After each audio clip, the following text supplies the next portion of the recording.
I will let him know. If he walks out here not naked, I'll kick him back. Yeah, I mean that's He okay. just went woohoo. Woohoo! All right. I think we're cooking. Hello everybody. This is Godammit Zach minus the Zach. So this is just Godammit. And if we're just gonna have Godammit, I want to have my buddy Alyssa Fadden on.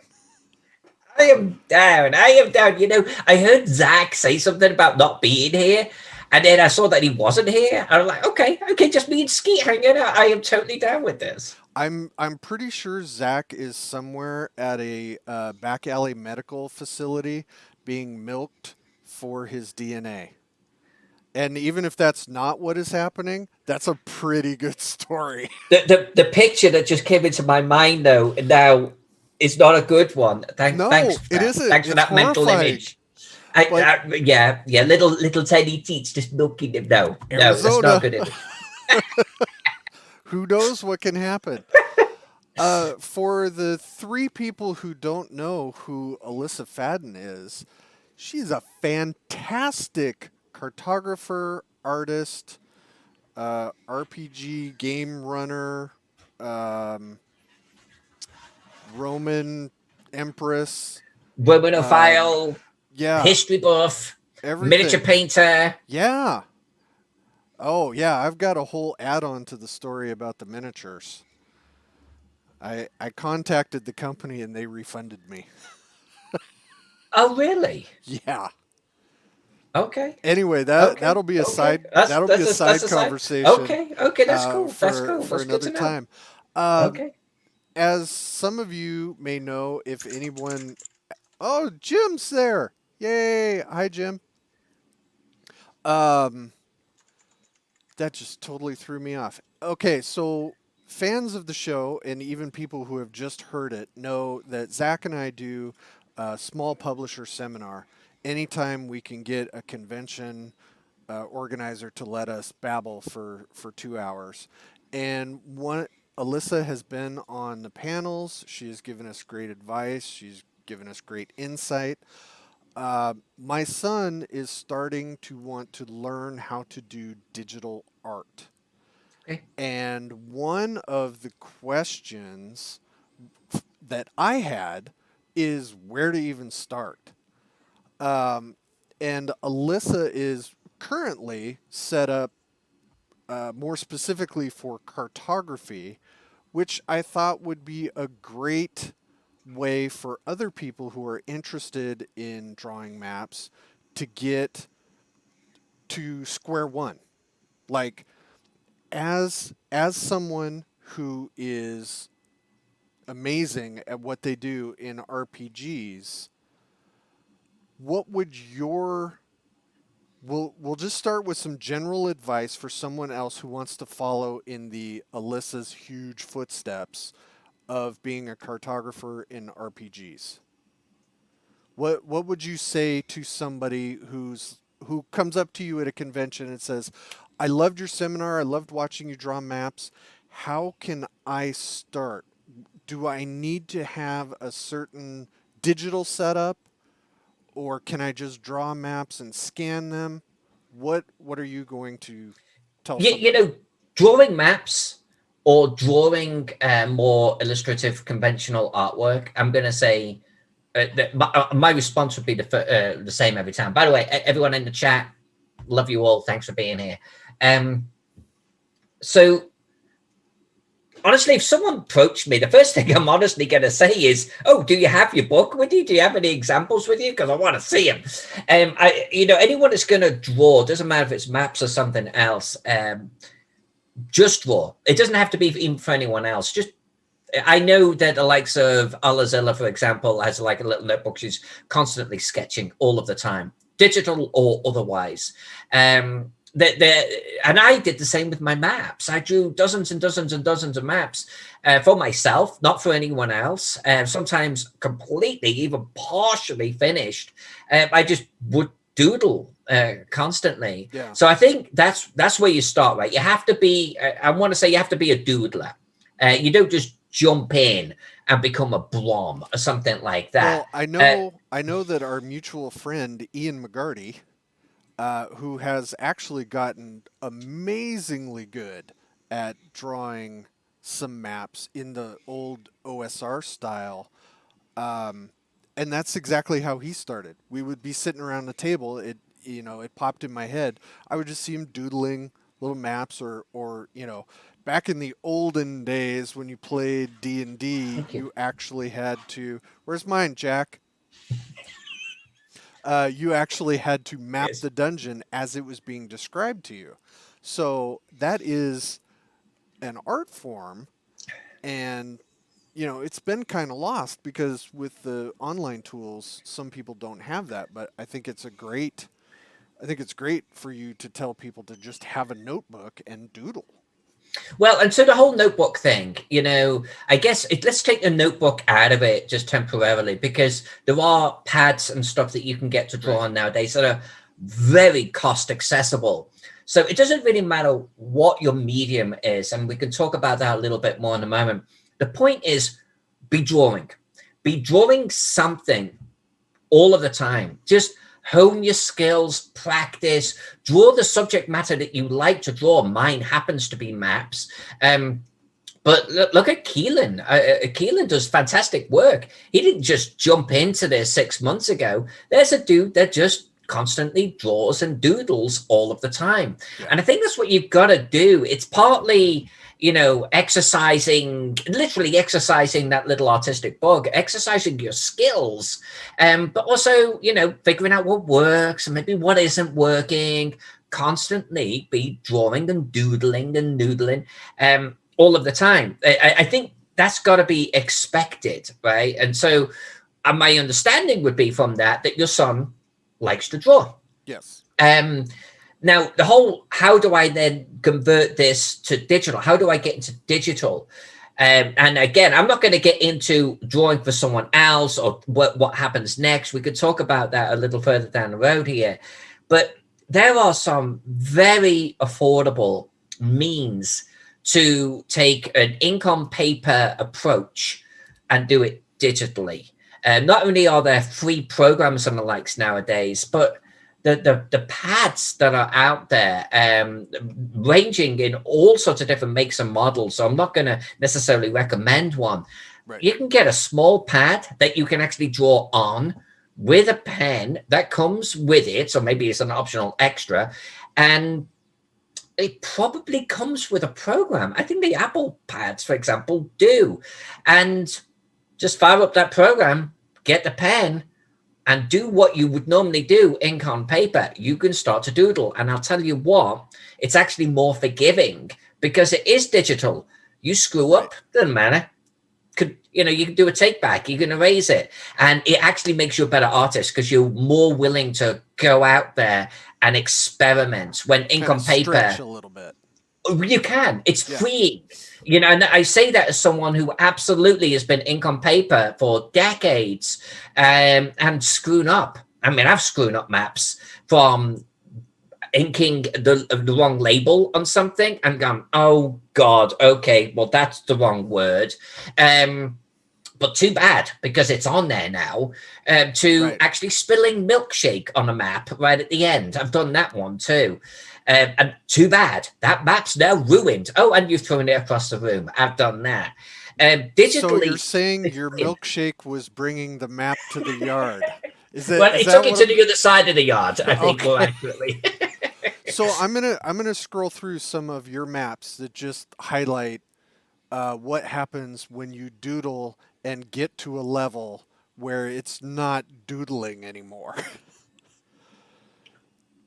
But please, that one was ink on paper, by the way. That you've got on the screen there. That was done for Jim Pinto, Post World Games, and it's a sandbox campaign setting that is systemless. It's King for a Day was the project name, and even though I did it probably 8 years ago, it's one of my favorite maps ever. It's gorgeous. That top-down style is one of my favorite styles, and it doesn't get the visual recognition that, let's say, the Lord of the Rings style gets, but I love it. I love that top-down look. It looks almost like a hand-drawn Google Maps, and I adore it. Yeah.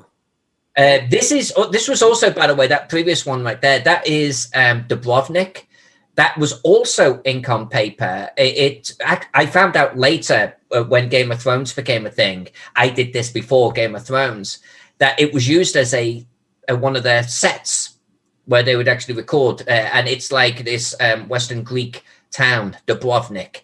And I had Google Maps up to one side, like on my phone, I think, or a laptop or something, and it was before I was drawing digitally, and I was like drawing what I saw, ink on paper, right down to the little boulders in the water. But I deleted, or I removed, so to speak, I ignored all of the outer Dubrovnik, which is more modern, just so I can try and get this more medieval feel.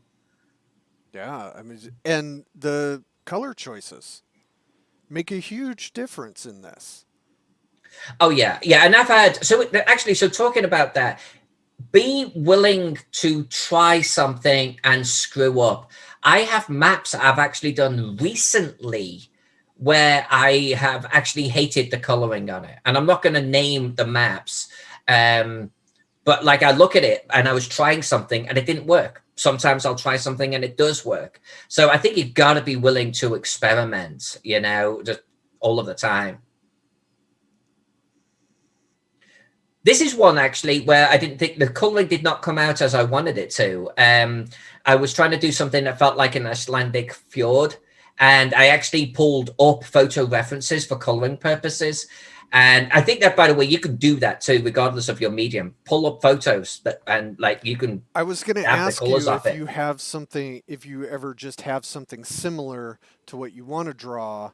So like an artist using a model. I mean, do you bring up other images so you can get in the right vibe for it? So. Oh yeah, 100%. I mean, I'm going to guess without talking to her that Alyssa, for example, is always looking at forms and how like body parts, hold and shape, and I know that artists that are drawing, humanoid composition pieces are studying that all of the time, and I think you've got to.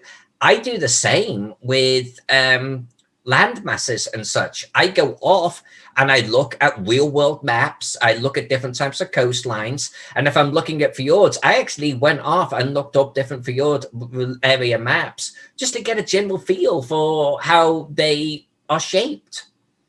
So far, the advice is draw, doodle all the time. Be willing to stretch and make mistakes, and look at similar images. Yeah, without a doubt. I mean, Jim Wampler in the chat actually said that he uses like little postcards and pencils. That's a valid way of doing it too. By the way, he's an incredibly gifted cartoonist, and I was a cartoonist at school. Dial that back. His head I love his artwork. I love his style, and I was of a very. Everyone thought I was actually going to grow up to be a cartoonist. I did the school cartoon that would be up on the wall and everything that everyone would read every day. I was a big cartoonist, and I love anyone that can draw cartoons in a big way. That is one style, right? And I'm betting that he's, even to this day, studies like what other people are doing or what he's done. And is critical of his own work. I think you have to be critical of your own work. I think you have to be able to try something, sketch it down, look at it honestly with a fresh pair of eyes, decide what's working on that, what's not. Next time, have another go. So this fjord map, my takeaway on this is there's a couple of things on here that I don't typically do that I think I would do a little bit differently next time. And I'm tempted just to recolor the darn thing because of that. And I think if you do digital, by the way, you can not only experiment, erase, and retry something easier, but you could then try the coloring. Don't like the coloring? Get rid of it. Give it another go, I think the subtle but very nice touch that's on here I like the most are the clouds. I don't get to put clouds on many of my city maps, which sounds weird because every single map you have has clouds on it. A lot of the maps I do nowadays are so detail rich that no one as a client wants me to throw a cloud over any part of it. Right. But these maps, you can get away with it.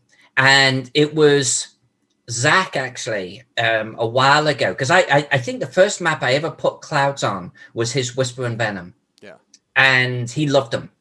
And so I just started to add them to maps after that. And then there was one time I was doing a project with the frogs, and they were, don't forget, oh, no, it was Pro Fantasy, actually. I did a map pack for Pro Fantasy. And they were like, don't forget to include your lovely clouds. And I was like, okay, my clouds are a thing, apparently. So that's going to become part of my hallmark. I just don't get to put them on maps as much as I would like nowadays. I do have to say that if anybody wants to send an email to zach@glazer.com, he will give you free Metallica tickets. He's trying to mess me up in the chat, and I'm not having it. So talk about this one. That is one of my older maps. I did that one. I want to say I did that one about 14 years ago. It's not one of my older maps, but it's based on one of my oldest maps ever. And I decided I was going to destroy the original city, which is the southern part there, and do this modern or more modern city that has grown off the ruins of the previous city. This was ink on paper. I was drawing with I was going to say crayons. You can't do that anymore, Alyssa. I was coloring me and a crayon. That's exactly what it's going to look like. I was coloring with pencils. I wanted to experiment with pencils. So this is a perfect example of being willing to go out there and just try something, you know. And it came out okay. I ended up going digital, where I feel like I could experiment more and grow much quicker. But it was my only experiment with pencil coloring. Would you do it again? Yes. Would you make one map for SGP done in crayon? Yes. Excellent. I'm going to use that as the cover to one of the little modules I'm going to put out. That would be amazing. Yeah, we could do that. No, okay, so here's a perfect example, right? So this map, I love the map. I hate the coloring.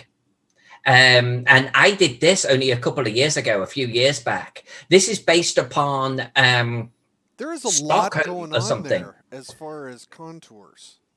Well, and so it's an actual location. It's an actual star fort that exists historically.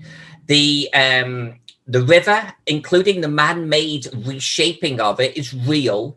The sheer hills and the elevations is real. The star fort is real. It's a very odd shape, and I think that's one of the things that bugs me about it. Even though I know that it actually exists out there today, almost everything about it, including that southern wall, including the thing to the northeast, all of that's real. But it still kind of hits me a little wrong. Like visually, it looks odd. So it looks like a floating castle crashed. Yeah, it does. Yeah. That would actually be interesting, actually, to turn this into a crashed floating castle. That is, I could see me doing. My work here is done. That would be actually kind of cool. Fuck off. You get 40 minutes of your life back. No, I'm just kidding. Yeah, no, that would be kind of epic. And that would give me a good excuse to recolor this one. I don't know what exactly I was going for on this. The visual reference I had, you know, one of the things I struggle with, Ski, is if something is really just all green, I'm 50-50 with the result. And it can be pretty good and it'll look fertile, or it'll look kind of fake-o. And this one, I feel, came out looking kind of fake-o, and it's on my list to recolor. I don't know. I mean, I see what you're saying about the colors, but you've put textures in the color that I think, I mean, rescue is a terrible word, but I think that gives it some differentiation. I mean, again, Ian McGarty would not be able to know what the hell was going on here because he's colorblind, but I think it looks realistic enough compared to the castle, which doesn't look real at all, but actually is. So here's a true funny fact. I draw on a Wacom tablet, or a Wacom, as they like to say. And I found out after this map that the color balance on it is completely off. Like Oh, it's fantastic. off. Yeah, and I only found that out because I bought a new monitor, a better monitor that became my primary, and I was actually trying to do an old school blue map, and I was doing it on this Wacom, and I just happened to drag it off to one side to the new monitor, and the blue was completely different. I was like, whoa, whoa, whoa, what? And I dragged it between the two, and like, so I've got a line between Yeah. the monitors, and this was one color. This was a completely different freaking color. And I had no idea. That is So for the brutal. last couple of years, and this map is included, I actually, what I was seeing on the screen wasn't the end result. And I think that's part of what went on with this thing. Well, that's a whole thought experiment. I mean, is the green on that map the same for you as it is for me? Probably not. But Probably anyway, not. I'm not going to get that philosophical. Somebody's going to get out of their gourd on me about it. You know, I'm a little colorblind too. Greens and reds. It's meant to be partially colorblind on greens and reds, not as bad as Magati, but yeah. So I struggle on those, which Huh. is terrible. That has got to be extremely difficult when you're doing, gentle color changes. I have to hope that the net result is going to look good, and I think most of the time it does, So far, you're but nailing sometimes it. it just goes off. So this looks like a Nile port. So this was a fun gift actually to someone. They were doing a writing competition and they wanted me to draw a map for Wow. them, for writers to create stories for, and then whatever, for the person that won that got the best story. So I created like this little town. It's primarily on the northwest corner. The southeast has got some buildings, but they're more ruined down there, and there's kind of like a few little fishing huts as well.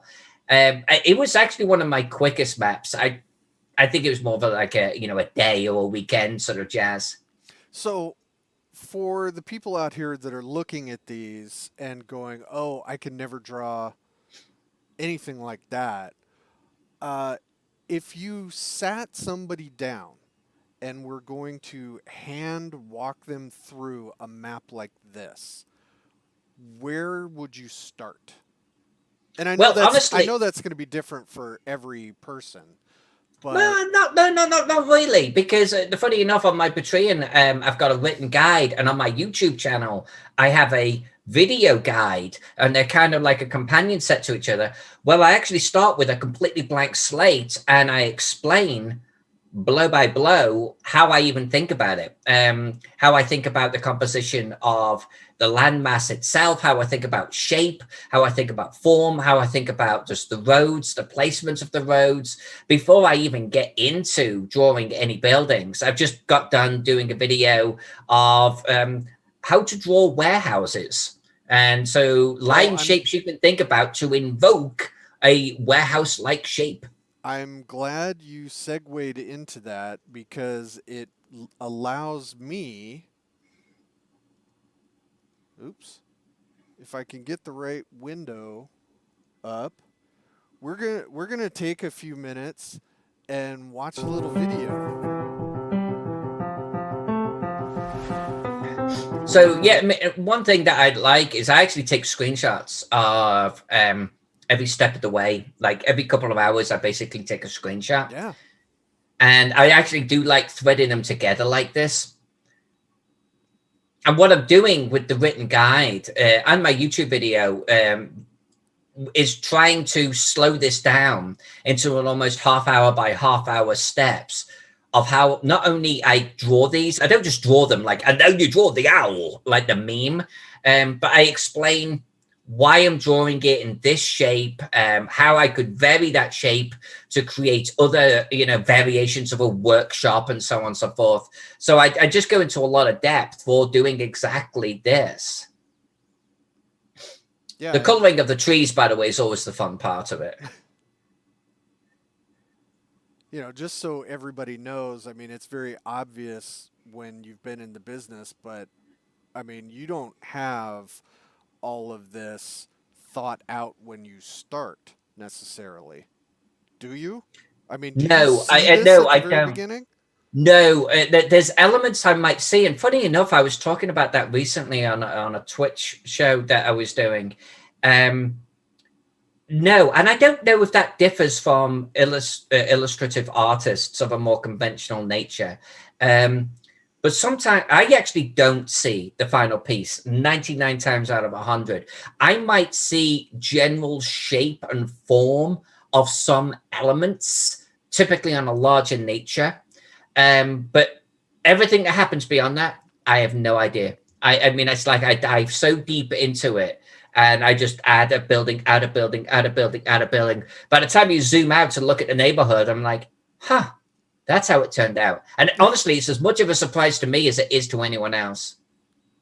I mean, obviously, when you're doing commissioned work, there are core elements that have to be in it. But um, do you get a lot of freedom with your commissions?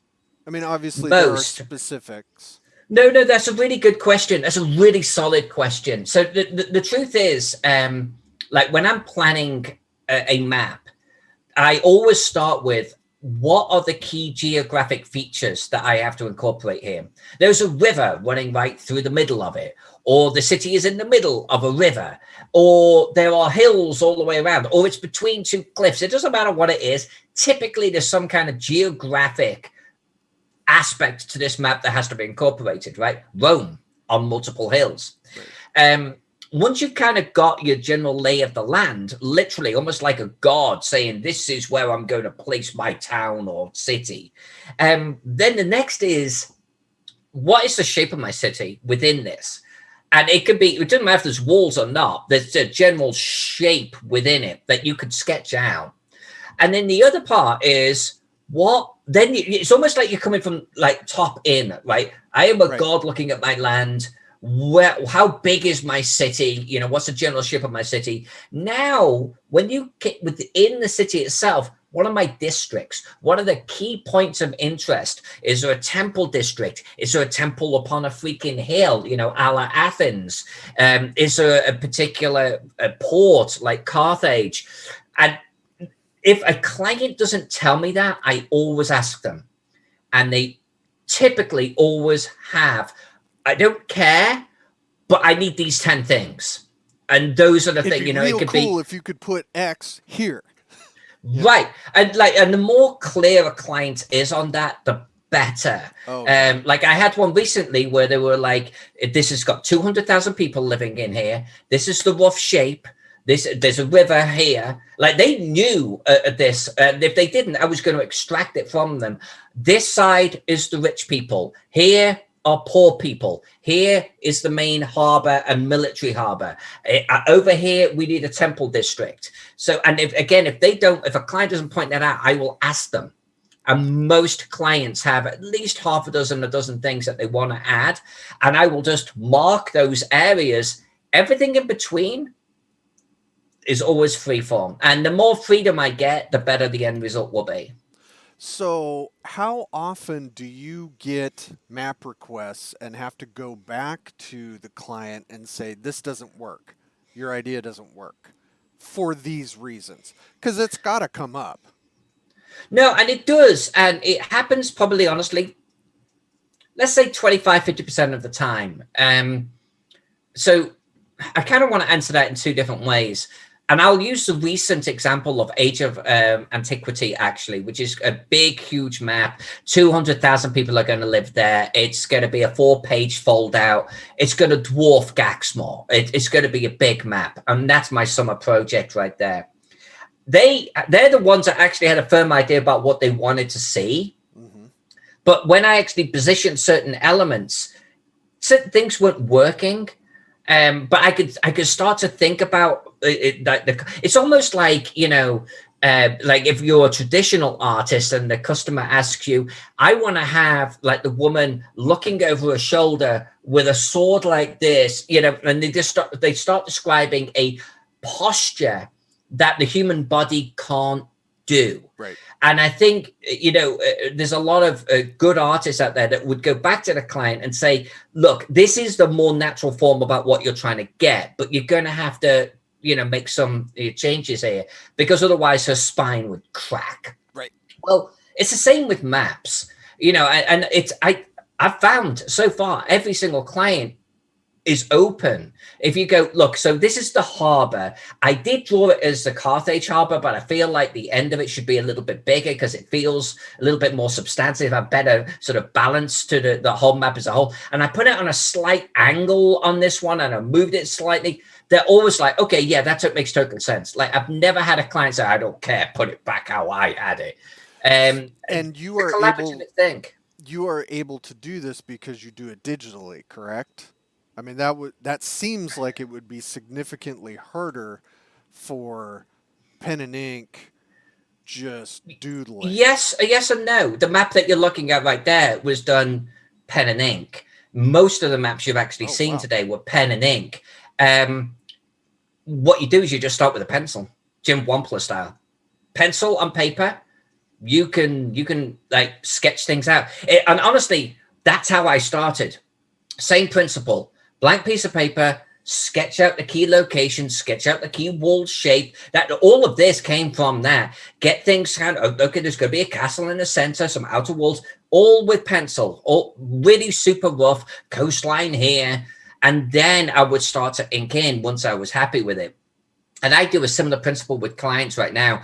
Like a client that doesn't know the shape of a city, or even like the key geographic features, that's rare, but I've had it.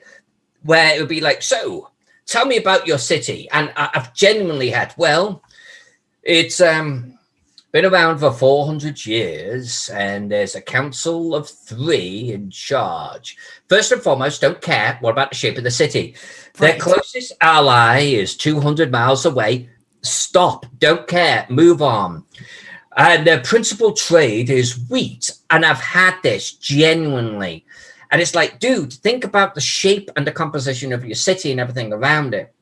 And for that, I will actually do swatches. I'll say, what about this shape or this shape or this shape or this shape or this? And I'll do like 6 swatches, and I'll do different elements around it. And I'll allow them just to pick and choose, but all basically with pencil on paper, And I've done that actually a few times when a client really doesn't know what it should look like. I'll give them ideas. And a lot of the time they go, I like number 2 with a land of 3, but can you do this and this and this? I'm like, and I've given them something visual to go off. By the way, I got that idea from a traditional artist that did a lot of artwork for Jack and I. And like, he's an incredibly gifted artist, so gifted that he went off and got a regular bloody job. God damn him. But he did great work. And he would take our description and he would do a swatch of sketches in front of us of different elements in each one. And Jack and I would go, well, we're like this, but with the belt of that and the sword of that and the pose of that. And his next round would be a much more cinched in version, but still not final. And I really like that approach. So when a client doesn't know, give them options, give them something visual to react to. I like that you made the point that you took something from a discipline that isn't cartography to just broaden your cartography toolkit. A standard regular artist, how they set things up, you were able to incorporate that, because that's kind of how I write, is sort of the same, sketched modeling. The first thing I write is like, I'll put a single headline that, this is the mission statement, this is the overall idea, and make it very vague so I have room to move. And then go through, and if it happens to be a dungeon, start, doing the rooms and putting some idea names to rooms. So it is that very rough, drawing, and then you just start subtly shaping it. So that, I love that. It's not, there's a couple of things here. First and foremost, writing, cartography, and traditional artwork are not that massively different when you come in from the top-down approach. Right. I've watched Lloyd Metcalf draw enough to know that he'll sketch something and he'll erase a whole chunk and he'll sketch something else in and he'll move it and he's sketching. That's him creating a general shape for his dungeon, for his writing, in the same way that I will sketch something out and I'll move some things around and I don't like this. We all do that. That's our canvas, right? We're giving ourselves a foundation to work with. Then you kind of come in with maybe some ideas for areas of the dungeon. Maybe you got a list of things that you want to include. Well, I do exactly the same thing and exactly the same principle. But the other is if someone has a technique for how they approach something, I try to absorb that. I mean, I've seen colorists just color in a certain way, and I'm talking about traditional artwork, and I've watched it on YouTube, and they're coloring in a process that is completely different than what I would do. Right. I'm intrigued. I want to try that on my next map. I want to see if I can apply that. And I think that's one thing that as like for your son, like be willing not only to look at what other people are doing. Don't like obviously plagiarize or copy what they're doing, but it's okay if it like I'm going to say this in two ways. One, the composition of what they're doing, try it. If you like something about how, like I always remember there's an artist called Chris Achilles, and he did this wonderful Amazon like piece that was on the front of an art book that I own. And I always remember he wrote about why he added bracelets to her wrist, and it was to soften off the angle of the wrist that he did. And I think that's the type of thing you can learn from. That's stuck with me decades later, right? And there's certain things I do in my maps, so it's the same principle. I will add a tree here to soften off the join between these two roads. I do the same thing. So for your son or anyone else, be willing to look at how someone is drawing certain things and emulate it. Try to learn from it. The other is there's a process for how they're drawing, or there's a process for the coloring. And in this wonderful world of ours on YouTube, you can actually watch people drawing and go, well, what are they doing here? Why are they drawing this whole thing in gray colors? And I think from that, you can actually learn an approach to drawing this. You can find the why. The why. Yeah. Yeah, that's, I know for my writing, I try to read and emulate the people that came before me in RPGs. I read the stuff that Jim Wampler has done, and I read the stuff that Tim Kask has either edited or had his hand in shaping. I mean, those are just two examples, but those are guys that, their contributions to the game are my pathway I want to emulate. I want to have that. And that's the thing, right? No, exactly. And so for me, I look at maps that other people are doing all of the time. Like nowadays, there's a lot about colors that I like to, I like your color composition that you've got going here. And I try to absorb a little bit of that. But then there's a lot where I'll just, like Mike Slay, like he's a big cartographer. He went off into more illustrative sort of things. But like in the early days, I would study his maps closely and I go, ooh, I like how he's doing his background textures. Yeah. There's like not one square inch that hasn't got some little details going on. I do that. It's my texture. It's what I do. But there's no white on my paper by the time I'm done. And this is just black and white, And so I saw something that he was doing and I was like, I think I'm going to onboard that. And I like the results. And now that's something I do all of the time. You don't have to answer this question. Has any other cartographer come after you or given you shit about either, what you did was very similar to what I did and I'm pissed off about it because you got more notoriety, or somebody who just says, not in the opinion thing, but just comes at you and says your maps are shit? No, in all truth, I haven't. And I guess I have three answers to that. One is I'm pretty open if there is a cartographer doing something that I like. And I'll just say, you know, I like what Schley was doing with his early period maps. I actually don't like what he's doing with the later period, but I like these, and I got some inspiration. But I actually wrote to the guy. I was like, "How did you do this?" And most of the time, cartographers are pretty open. I'm going to say most artists are probably pretty open with, "Oh, I did this and this and this." Now, Schley was also pretty guarded, and he was like, "And I'm not going to tell you the rest because that's my secret." And I'm like, "Cool, that's fine, but you've given me enough to go off. I kind of like this." The other is, you know, there's a young female cartographer that I'm actually friends with. And she and I are like sharing techniques or coloring techniques or things we do in Photoshop all of the time. It's a collaborative sort of knowledge sharing. And I think most people are like that. I think the nugget to take out of this is most artists are actually willing to share at least a portion of how or why they do something. And it's okay to ask because they like the attention, myself included. And well, honestly, the fact that I'm doing a YouTube video series on how and why, right, and how I'm thinking about drawing the city, I'm making it public. I mean, that says, look, guys, like, I am an open book.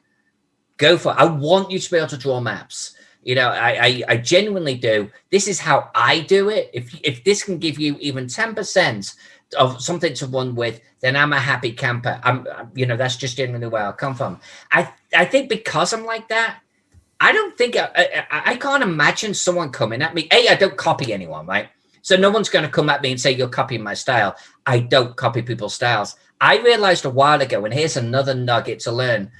You have a style. You will develop a style, embrace it, and run with it and hone it. I have my style. And where I feel that there's a map that doesn't scream Alyssa Faden, I move on and I will create something else. You know, I've done maps that are fairly generic. The boat on the left there is a good example. It's just a canoe, you know, with an outrider on it. But that's it. I wouldn't say that's my style. Yes, I drew the planks of wood in there, but it's just a freaking canoe at the end of the day. City maps. This is what I was trying to get to, the boats. City maps and how I approach boats, that's my style. And no one's going to come at me for copying their style because I learned to embrace my brand and my brand of artwork. This is what makes me me. And quite frankly, no one draws a bloody city like I draw a city. Just no one. And no one puts details in their maps by hand like I do. That's my brand. That's what I do. I don't create maps. Would call that crazy. I was tagged as crazy when I entered my first art competition at the age of 12. But it took me several decades to realize that's part of my brand is the crazy. This is my surprised face.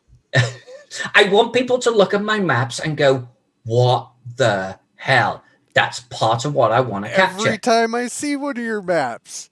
That's what I want to do. What's going on? If I can't get that reaction, there's probably a map that I don't want to be drawing in the first place. And that's kind of why I lean towards certain things. But, you know, the takeaway from that is I realized what my brand is. I realized what my style is.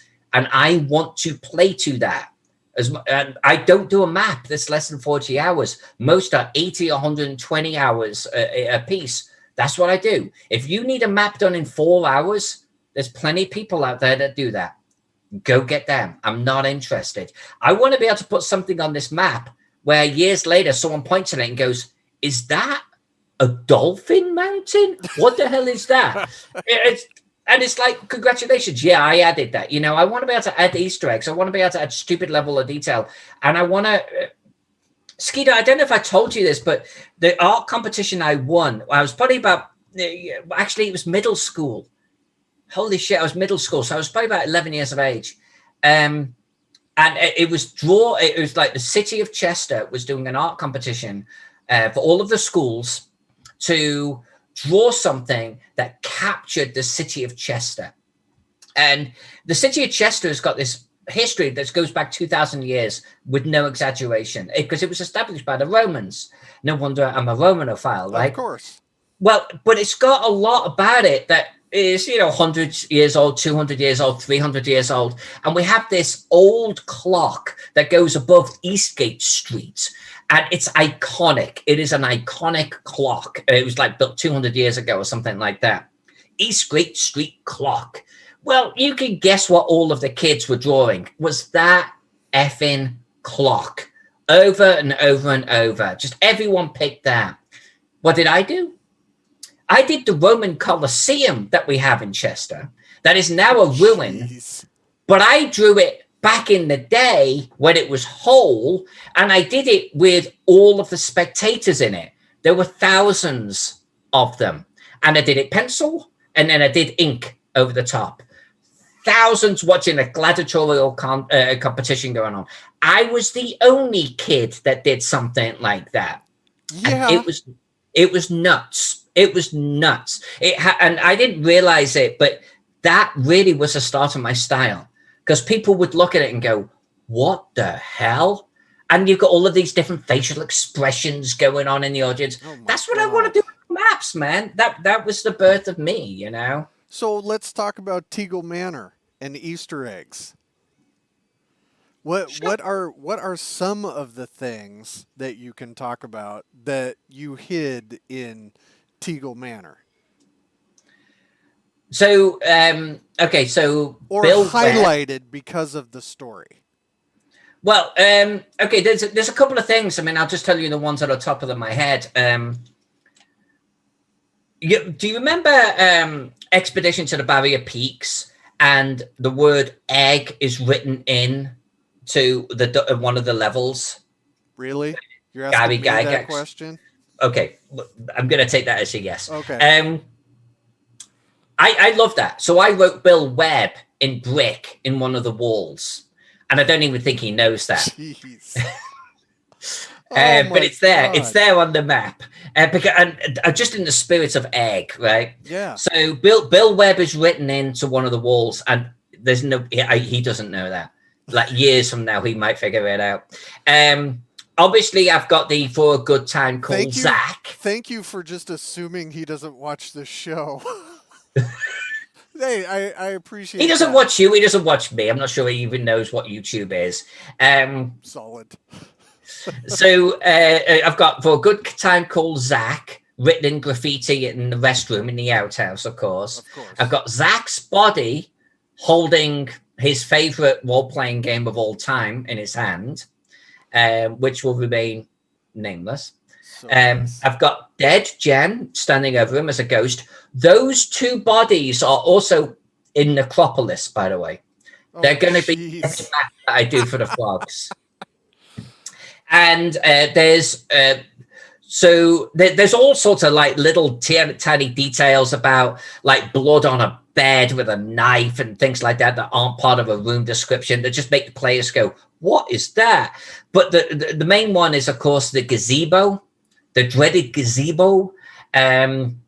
That, like, obviously we all know the story behind the gazebo and what happened the first time Teagle Manor was run, with big names involved, and someone shot a flaming arrow at what they thought was a monster, the gazebo.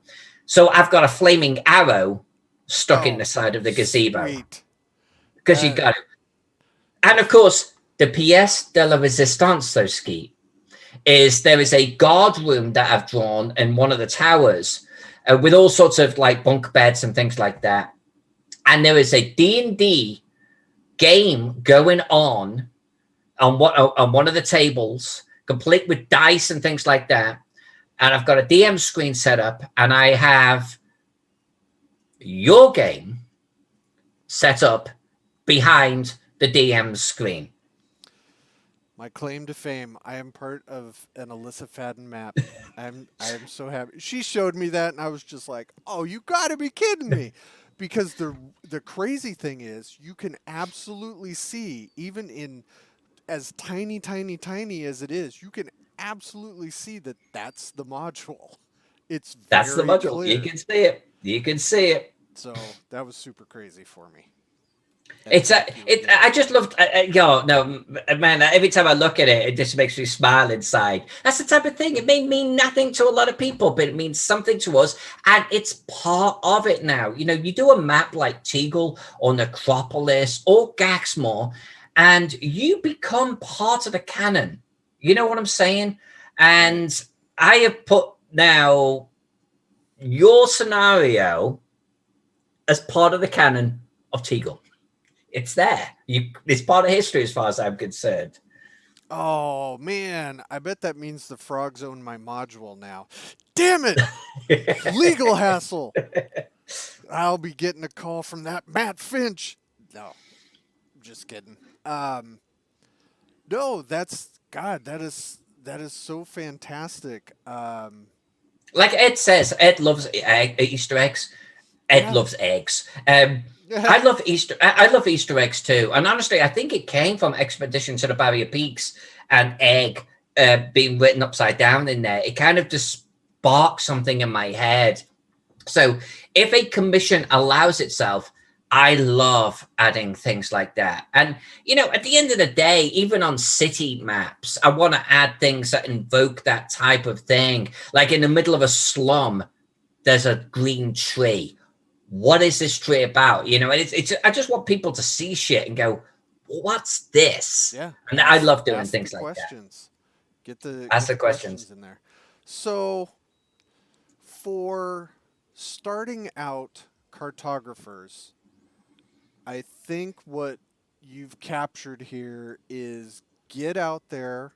You can do it with pen and paper. You can do it with a digital tool on a small tablet. Um, but get out there and show your work off. Yeah, And I think that's practice, fair to practice, say. practice. Well, definitely practice, you know. How do I say this but and remain politically correct? You know, there's there's a train of thought that some Do you people know are what show born you're on? well, there's a train of thought that certain people are born with a great deal of talent. And you know, that there's certainly a level of truth to that. You know, no matter how much I work at it, I'm never going to be a Larry Elmore. Larry Elmore is Larry Elmore. Um, so I think there is a certain amount of intrinsic ability for sure, but you're not going to get anywhere unless you just do it and do it and do it. You just practice and Right. practice and practice. And then there has to be a point where you show other people what you've done. Honestly, for me, though, it was like years later on a Facebook group. And I was like, so what do you think of this? And it was the first time I'd ever shown off one of my city maps. And they lost their shit. And I wasn't expecting that type of reaction. Um, if I'd got a negative response to it, I'm not sure I would be where I'm at today, which is why I'm going to say the next part of this. I think know the audience that you are sharing to originally, know what skills you've got or how comfortable you are with what you've done. And if you do get any level of criticism, and I think I actually do to this day, even if someone is just pointing out a particular part of the map that I've done, you've got to be able to roll with it. You have to be able to roll with it. Honestly, I've had criticism and suggestions from as recently as the Viking map that I've done, and I think it's a beautiful piece. I'm very happy with it. But I've had a couple of like rivet counters come out. Well, actually, and you just got to be able to. I don't care. You just got to be. I don't care, dude. That thanks for the input, but don't care. And you've got to be able to do that. You've got to have a little bit of a thick skin. You got to be able to believe in yourself. And I don't care what your art form is. You've got to have that. Otherwise, the internet will crush you. Yeah. Well, I mean, I very famously tell people when I started writing, I got told that my writing sucked for a decade.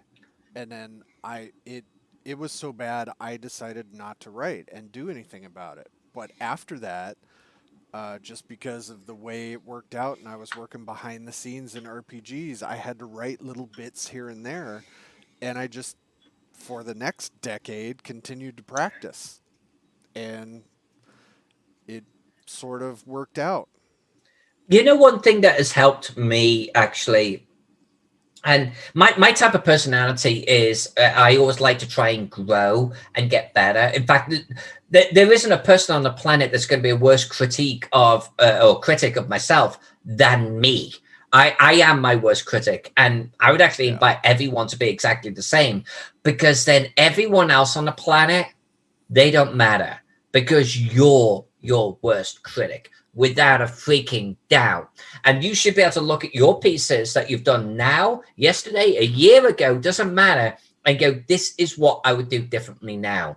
And then any random schmoes on the internet, whether you know them or not, anything they have to say isn't going to matter. It just isn't. But if you take that with the intent that I think that they're trying to come across with, most people just want to be, they want to sound smart. So just like ignore them. Yeah. Like that side of it, that like how it's coming across. But look at what they're saying and decide if it's something that you actually want to take on board or not. You know, I had someone complain that I had done a Mercator projection for the Viking map, you know, and I was like, this is a game tool. It's got to have a certain amount of realism to it. But, you know, I took it away and I was like, you know what? I get what they're saying. A Mercator projection isn't exactly realistic or what someone would map. I don't want to map something that was literally from 1000 AD because it will look like plasticine on a piece of paper. But all right, I'll change the shape of Iceland or actually Greenland. And so I think, you know, something came out of that. Now, well, other people will say, you know, well, what about this? What about that? And I go, yeah, you know what? I hear you, but I don't want to do anything with it. And that's in a dialogue. So I think you've got to be willing to Most look of at the what someone time, it's says. inner dialogue. Right. No, I mean, honestly, there may always be a response from me, even if it's I hear you, but this particular commission doesn't want to include, you know, Vinland or whatever.